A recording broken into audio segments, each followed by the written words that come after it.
জন্য আমি ৭৭টা ফটো করেছিলাম, যেই ফটো দিয়ে আমি আগে বেরাতে পারবো।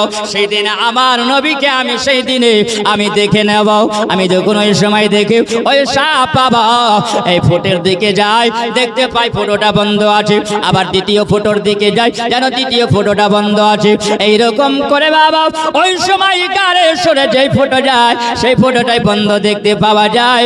কোনো দিক দিয়ে পারাবার কোনো ক্ষমতা হয় না বাবা। শেষ ফটো যখন একবার কোথা যখন মেরেছে ওই সময় দেখতে পাওয়া যায় ওই সাপ বলে এই জায়গাতে তো কিছু বুঝতে পারি না, এটা তো হলো একজন মানুষের পা বুঝতে পারা যায়।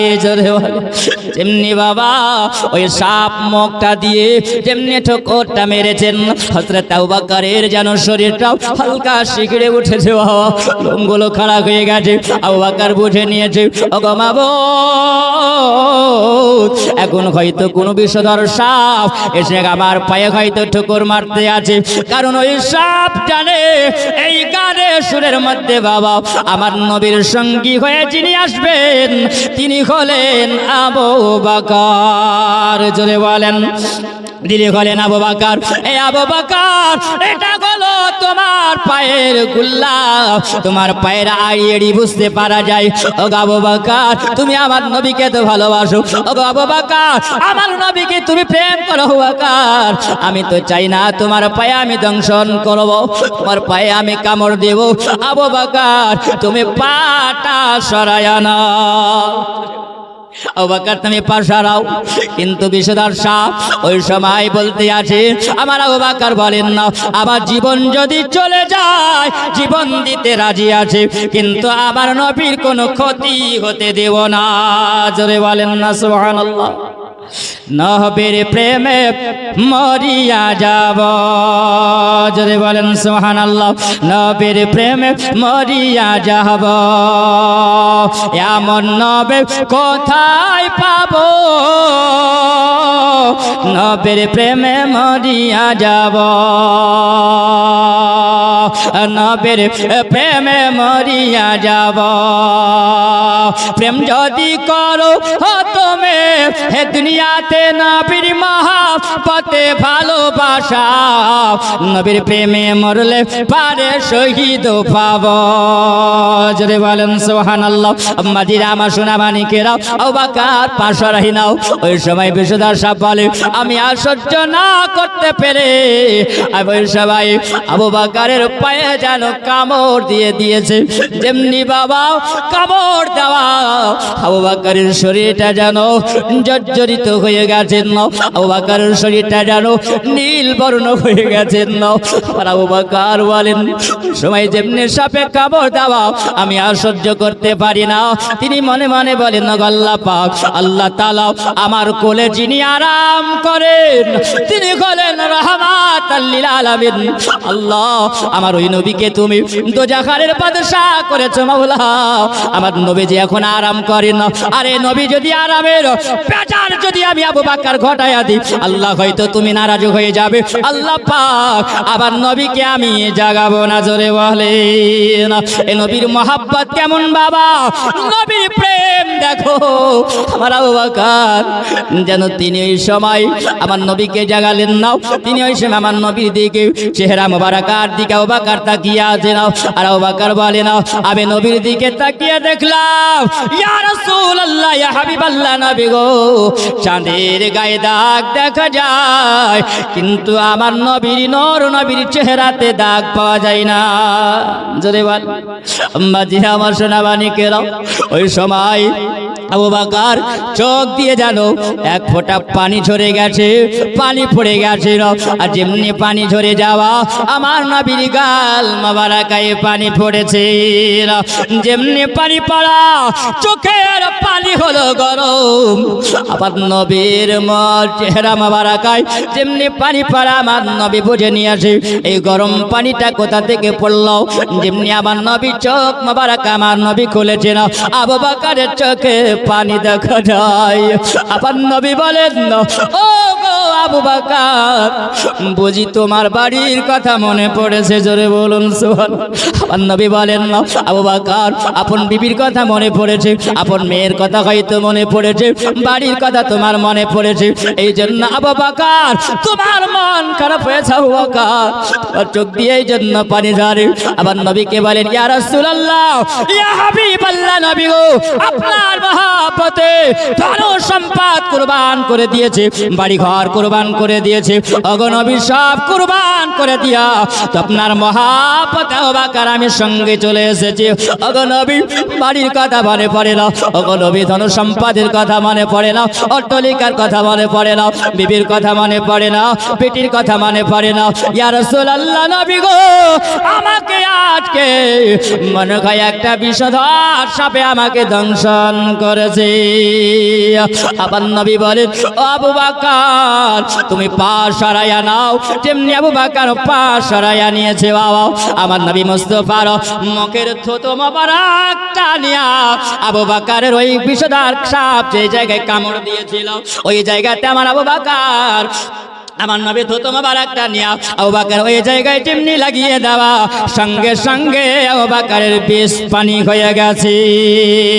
আমার আবু বকর বলে, নাও আমি আরাম পেয়ে গেছি। ওই সময় আমার নবীর মাঝে যা থুতু মোবারকের মাঝে যা, জোরে বলুন সুবহানাল্লাহ। এ বাবাজিরা, আমার সোনা বাড়িকেরা, আমার নবী মুস্তাফাকে আল্লাহ পাক মাথার চুল মোবারক থেকে নিয়া পায়ের তালু মোবারক পর্যন্ত আল্লাহ পাক আবার নবীকে মাঝে যা করে পাঠিয়েছে। জোরে বলুন, আমার নবীর থুতু মোবারকটা হলো আল্লাহ পাকের মাঝে যাও, নবীকে আল্লাহ পাক দান করেছিলেন। আমার নবী বলেন, একটা রাস্তা দিয়ে যখন আমি যাই, আমার সাহাবীরা বলে, ইয়া রাসূলুল্লাহ, নবী গো, অনেকটা দূর আমরা অতিক্রম করে আসলাম, আমাদের পিপাসা লেগেছে, আমাদের পানির দরকার আছে। আমার নবী বলেন, এ সাহাবীরা, একটু দূরে চলো, সামনে কুয়া আছে, ওই জায়গায় পানি পান করবে। আমাদেরা ওই সময় সাহাবীরা সঙ্গে করে যায়। একজন সাহাবীকে পাঠানো হলো, দেখে এসো কুয়াটার অবস্থা কেমন আছে। সাহাবী বলে, ইয়া রাসূলুল্লাহ, ইয়া হাবিবাল্লাহ, নবী গো, ওই কুয়া এমন আবর্জনা পড়ে আছে, এমন আবর্জনায় ভর্তি হয়ে আছে, নোংরা হয়ে আছে, পানি পান করা যাবে না।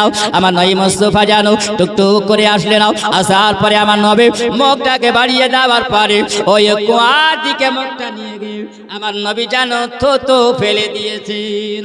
যেমনি বাবা ওই কুয়াতে থুতু ফেলা সঙ্গে সঙ্গে আমার আল্লাহ পাক নবীর থুতু মোবারক দিয়ে আল্লাহ ওই দূষিত পানিকে আল্লাহ পাক পরিষ্কার করে দিয়ে আল্লাহ বলেন, ওই পানিকে আমি পাক বানায়া দিয়েছি। জোরে বলুন, সেই কুয়ার নাম দেওয়া হলো বীরে কুয়া। জোরে বলেন সুবহানাল্লাহ।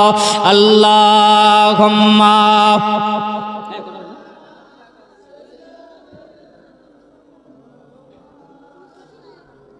মুহাম্মাদ ওয়ালা আলি মাওলানা মুহাম্মাদ সাল্লাল্লাহু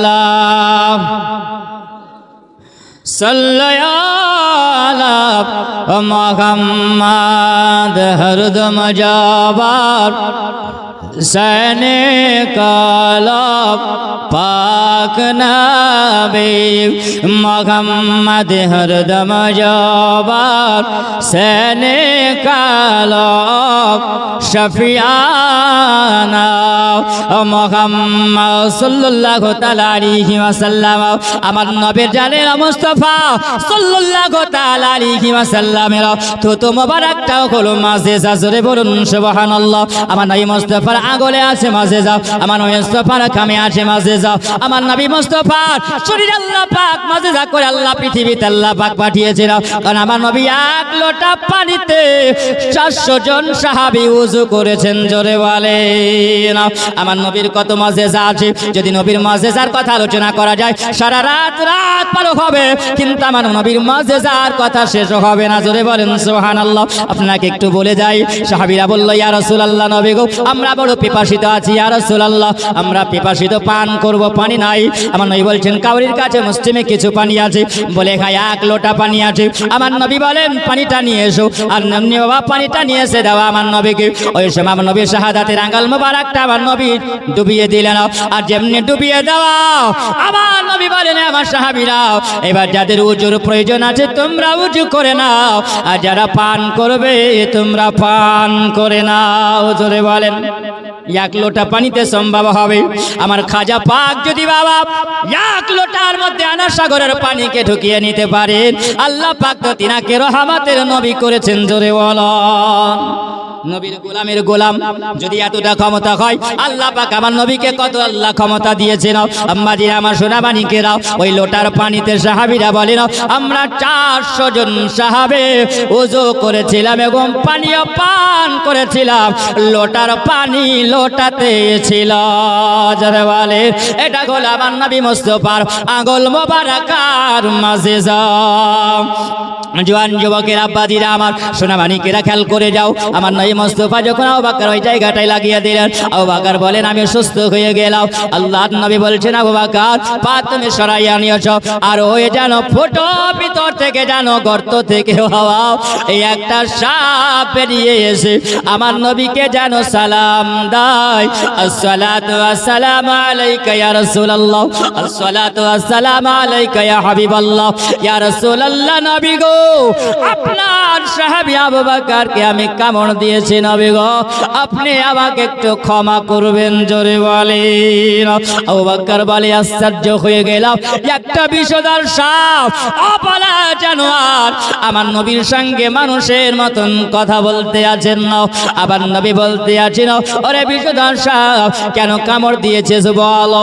আমার নবী যেমনি বলেন তেমনি বাবা ওই সময় ওই সাপটা বলতে আছেন ইয়া রাসূলুল্লাহ নবী গো, আপনাকে দেখার জন্য বেচৈন হয়েছিলাম, আপনাকে দেখার জন্য নবী গো আমার মনটা ছটফট করে। ওগো নবী আপনি বলুন, আপনি সব জানেন নবী গো, আমি আজকে এই গুহার ভিতরে কতদিন ধরেছিলাম। কিতাবের মধ্যে লেখা আছে বাবা একটা সাপকে আল্লাহ পাক হায়াত দেয়, ওই আল্লাহ পাক 1 বছর যখন হয় কোন সাপের পাহাড়িয়া সাপের বিষধর সাপ যখন 1000 হয় ওই সাপের গায়ে লোম গজায়া যায়। ওই সাপটা যখন 2 বছর হয় আর 2 বছর হলে পারে ওই সাপের লোমগুলো খসে খসে পড়ে যায়, লাল বর্ণ হয়ে যায়। আল্লাহ পাক বলেন ওই সাপকে আমি নির্ধারিত করে রেখেছি, যারা আমার নবীর সঙ্গে বেয়াদবি করবে, আল্লাহর হুকুম যারা মানবে না, আল্লাহ পাকের বিধান যারা মানবে না, আমার নবীকে যারা মানবে না, যারা বেয়াদবি যারা করবে, আল্লাহ পাকের সঙ্গে দুনিয়া যারা যাকাত আদায় করবে না, দুনিয়াতে যারা সম্পদ থাকার পরও তারা বিলীন যারা করবে না, আল্লাহ পাক তাদের কবরে আল্লাহ ওই সাপ আল্লাহ দেবে, যেই সাপকে আল্লাহ 2000 বছর জীবিত রেখেছেন। জোরে বলেন ওই সাপ যদি বাবা একবার যদি আপনাকে দংশন করে 70,000 বছর জ্বলতে থাকবে, আর যন্ত্রণা থাকবে বাবা। এই দুনিয়াতে যদি তুমি চুগলখড়ি যদি করো, তুমি যদি বেয়াদবি করো, এই বেয়াদবের শাস্তি তোমাকে নিতে হবে। বাবাজিরা আমার সোনামানিকেরা, আমরা মুসলমান, আমরা কেমন মুসলমান, যেই মুসলমান আমাদের ঘরে আছে কোরআন, আর এই কোরআনকে আমরা সম্মান করতে জানলাম না, আমরা বুঝলাম না বাবা। আল্লাহ পাক আমাদের ইবাদত, আল্লাহ পৃথিবীতে আল্লাহ পাক আমাদের উপরে ফরজ করেছে, আর ইবাদতকে আমরা ছেড়ে দিয়ে বাবা এই দুনিয়ার রং তামাশা আমরা পড়ে আছি। আল্লাহ বলছে যা, তোকে ডোর ছেড়ে দিয়েছি, তাই না? আল্লাহ আমাদের সিস্টেম আল্লাহ দিয়েছে, যেমনি ভাবে চলো তুমি যেমন চলবে, আল্লাহ পাক যে হুকুম দিয়েছে সেই হুকুমে তোমাকে চলতে হবে। আর এই হুকুমে যদি তুমি না চলো, আল্লাহ আমি তোমাকে লাগাম দিয়ে দিয়েছি, বান্দা তোমাকে আমি ডোর ছেড়ে দিয়েছি, তুমি চলে যাও, যত দূর পারবে তুমি যাও, যত পারবে তুমি বেয়াদবি করো। আল্লাহ যখন ঠিক তোমার লাগামে টান দিবা, আর ওই লাগামে ধরে যখন আসবে তখন তুমি ঠিক সময় তুমি টের পেয়ে যাবে। বাবাজিরা আমার সোনামানিকেরা, একবার খেয়াল করে শুনে যাও, বুঝলেন? এই বর্তমানে এখন জামানা এইরকম আছে, নবী দুশ্মন এখন নয়, এই মাহফিলে দুশ্মন এখন নয়। আমার নবী যখন বাবা ইসলাম যখন প্রচার করেছিলেন, কাবা শরীফে আমার নবী ইবাদত করার জন্য এসেছেন। আবু জেহেল, উতবা, উতাইবারা আমার নবীর উপরে ওই সময় যেন দুম্বা জবাই করে ওই ভুঁড়িটাকে নিয়ে এসে আমার নবীর মাথা মোবারকার উপরে চাপিয়ে দিতেন, পেট মোবারকার উপরে চাপিয়ে দিতেন, যাতে করে উটের ভুঁড়ি আর দুম্বার ভুঁড়ি চাপিয়ে দেওয়া হতো। আমার নবী যেন নিঃশ্বাসটা বন্ধ হয়ে গিয়া যেন মারা যায়। তাদের ছিল ধারণা এটা। আমার নবী বাবা একটু খেয়াল করে শুনে যাবেন, আমার নবী যখন কোরআন তেলাওয়াত করতেন, ওই সময় কিছু কাফের মুশরিকেরা আমার নবীর ওই জায়গাতে এসে তারা ঢোল তাবলা তারা বাজাতো, বুঝলেন? আমার নবী যখন কোরআন পড়তেন, ওই সময় কাফের মুশরিকেরা ঢোল বাজনা তারা বাজাতো। আর ঢোল বাজনাতে তারা এই জন্য বাজায়, এই মুহাম্মাদের কোরআন তেলাওয়াত আমরা যেন শুনতে না পাই, কাউরের কানে যেন না যায়। আর কাউরের কানে যদি যায় তাহলে তারা মুসলমান হয়ে যাবে, আর মুহাম্মাদের দ্বীনের উপরে চলে আসলে ওদের দল ভারী হয়ে যাবে। তাদের ধারণা ছিল এটা। আমার নবী মুস্তাফা কোরআন তেলাওয়াত করলে তারা ওই রকম বাবা করতো। সুবহানাল্লাহ মুসলমান, আল্লাহর নবী সাল্লাল্লাহু আলাইহি ওয়াসাল্লাম একদিনে কোরআন তেলাওয়াত করছেন, কত ডিস্টার্ব করবে নাকি, তাই না? বর্তমান আছে না নাই? এর বিচার আল্লাহ করবে। তুই জানা কত বাজাছিস, বাঁচা, তোকেও একদিন বাঁচাও ভাই, বুঝলে? কবর দিয়ে হেঁটে যাবেন তো, কবরবাসী দেখে যে পাপী হয়, কবরবাসী দেখতে পায়, কবরবাসী দেখার পরে আফসোস করে, হায় রে আমাদের সময় ছিল আমরা পরিবর্তন হতে পারিনি, তোমাদের সময় আছে, তোমরা এখনো পরিবর্তন হও না। এই কবরের মাটি সুবহানাল্লাহ থরথর করে কাঁপতে থাকে, জোরে বলেন সুবহানাল্লাহ, থরথর করে কাঁপতে থাকে। বলে আজকে যেমন তুমি কাঁপছো, সেই দিনে তুমিও কাঁপতে থাকবে, এটা বরদাস্ত করতে পারবে না। পারবে? জি বাপ, বর্তমানে এখন আছে, শুধু এখন নয়। সুবহানাল্লাহ, আল্লাহ পাক যাদের এই জায়গাতে মোহর মেরে দিয়েছে, মোহর, খতামাল্লাহু আলা কুলুবিহিম ওয়ালা সামঈহিম ওয়ালা আবসারিহিম গিশাওয়াতু ওয়ালাহুম আযাবুন আযীম। ওই মানুষেরা যারা দেখবেন হাদিস ও কোরআন অনেক কিছু শুনবে, শোনার পরও সবাই কি নামাজি হয়? বলেন, সবাই নামাজি হয়? সবাই নামাজি হতে পারে না। তারা হাদিস কোরআন এক কোরআন দিয়ে শুনে আর এক কান দিয়ে তারা বের করে দেয়। আল্লাহ বলছেন ওই ব্যক্তিদের জন্য আমি আল্লাহ এই জায়গাতে এক তালার মোহর আল্লাহ মেরে দিয়েছে, মোহর মেরে দিয়েছে। হাদিস ও কোরআন শুনবে কিন্তু তারা দুনিয়ার সঙ্গে নাচানাচি করবে, ওরাই হবে ওই ব্যক্তিটা। তাদের জন্য আমি আল্লাহ পাক রব্বুল আলামিন শাস্তির জায়গা রেখেছি, সেটাই হলো আযাব। জোরে বলেন খতামাল্লাহু আলা কুলুবিহিম। আল্লাহ বলছেন এই যে কল্পটা দিয়েছি তাদের মোহর মারা হয়েছে, কান দিয়েছে, তারা শুনেও কিন্তু শুনবে না। আওয়াজ পাওয়া যায় না, যায় না? কেউ আছে না? অনেকে বাড়িতে আছে, শুনেও কিন্তু না শোনার ভান করছে, তাই না? শুনেও না শোনার ভান, বুঝলেন? কিন্তু তুমি শোনার না শোনার ভান যদি করো, এটার মালিক হচ্ছে আল্লাহ, সব বুঝতে পারছে। যদি বলেন সুবহানাল্লাহ, তাই না? সব বুঝতে পারছেন। আল্লাহ তাদের এই কানও তালা মেরে দিয়েছেন। এখন যদি তালা মারে, সেই দিনও আল্লাহ পাক এই জায়গায় তালা মারবে, মোহর মারবে, কানও তালা পড়ে যাবে, জবানে তালা পড়ে যাবে। তাদের জন্য সোজা জাহান্নাম ছাড়া আর কোনো রাস্তা হবে না। আল্লাহর নবী কোরআন তেলাওয়াত করছেন, গভীর রাত্রিবেলাতে আবু জেহেল এসে এক কাবা ঘরের এক কোণাতে বসে বসে বসে কোরআন তেলাওয়াত শুনছে। জোরে বলেন সুবহানাল্লাহ। জোরে বলা যাবে না? কে শুনছে? এটা আমার কথা নয়, সুবহানাল্লাহ। পাকিস্তানের রাইটার যিনি হলেন কারাম শাহজাহারি রহমাতুল্লাহি আলাই, 6খানা কিতাব তিনি লিখেছেন, 6খানা কিতাব, এইরকম মোটা মোটা 6খানা কিতাব তিনি লিখেছেন। সিরাতের রাসূল জিয়াউন নবী এই কিতাব দ্বিতীয় খণ্ডের মধ্যে তিনি লিখতে আছেন, তিনি বলেন আমার নবী কোরআন তেলাওয়াত করছেন। নবী যখন কোরআন তেলাওয়াত করছেন তো আবু জাহেলের মনটা ছটফট করছে, বুঝলেন? সুবহানাল্লাহ। আজকাল বর্তমানে আবু জাহেলের চাইতেও খারাপ নাই, আবু জাহেলের চাইতেও খারাপ আছে। আবু জাহেলের ঠিকানা যদি জাহান্নাম হয়, এই জগতে আবু জাহেলের মতন যদি হয়, তাদের ঠিকানা হাফিয়া দোজখ হবে, সব চাইতে বড় জোরে, বুঝলেন? আবু জেহেল এসে চুপচাপ কোরআন তেলাওয়াত শুনছে, তো মনে মনে চিন্তা করছে, হ্যাঁ রে মোহাম্মদ যে কোরআনটা তেলাওয়াত করছে শুনতেও তো ভালো লাগছে, হ্যাঁ, কিন্তু সাহস তো করতে পারে না, কারণ লিডার তো হচ্ছে ওই। সেদিনে শুনতে শুনতে আবার সকাল হয়ে গেছে। ফজরের সময় যখন চলে এসেছে, ঠিক শুভে সাদেকের সময় রাস্তা দিয়ে যেছে, তো দেখতে পেয়েছেন আবু জেহেল যেমনি ওই কাবার এক কোনা দিয়ে যাচ্ছে, তো আর এক কোনা দিয়েছে, তো উতবা ওখান দেওয়ার হয়েছে। উতবা বলছে, তুমি কোথায় গেছিলা? তুই কোথায় গেছিলি? চোরে চোরে মস্ত তো ভাই, তাই না? আছে না নাই? চোরকে বলছে তুই সতর্ক হা, তুই চুরি কর, আর গৃহস্থকে বলছে তুই চুরি কর। চোরকে বলছে চুরি কর, আর গৃহস্থকে বলছে তুই সতর্ক হা। আছে না নাই? তোরা চালা, তোর পিছনে আছি, হ্যাঁ, চিন্তা কিছু নাই, তাই তো? জি ভাব, এরকম কিছু সুসুড়ি দেওয়ার মতন থাকবে, হ্যাঁ, আল্লাহ পাককে জবাব দিতে হবে, চাহে ভালো হোক আর মন্দ হোক। ভালো যদি তুমি সমর্থন করো তাহলে আমল নামাতে তোমার নেকি হবে, আর খারাপে তুমি যদি সমর্থন করো তো আল্লাহ পাক সোজা জাহান্নামের ঠিকানা রেখেছে। বাপজি আমার সোনা মানিকেরা শুনে যাও। তখন ওই শুনে তুমি কোথায় গেছিলা?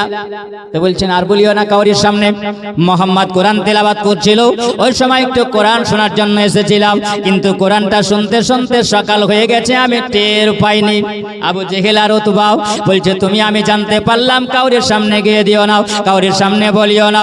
ওই সময় যেন ওই রাত্রিতে আবার আবু জেহেল বলে গভীর রাত্রি হয়েছে, আমি আবার কাবার কাছে যখন আসলাম, উতবা বলে আমি এক কোণাতে দাঁড়ালাম, সাইবা এক কোণায় দাঁড়িয়েছে, আবু লাহাব এক কোণাতে দাঁড়িয়েছে, চারজনা চার কোণায় দাঁড়িয়ে আবার নবীর কোরআন তেলাওয়াত শুনছে।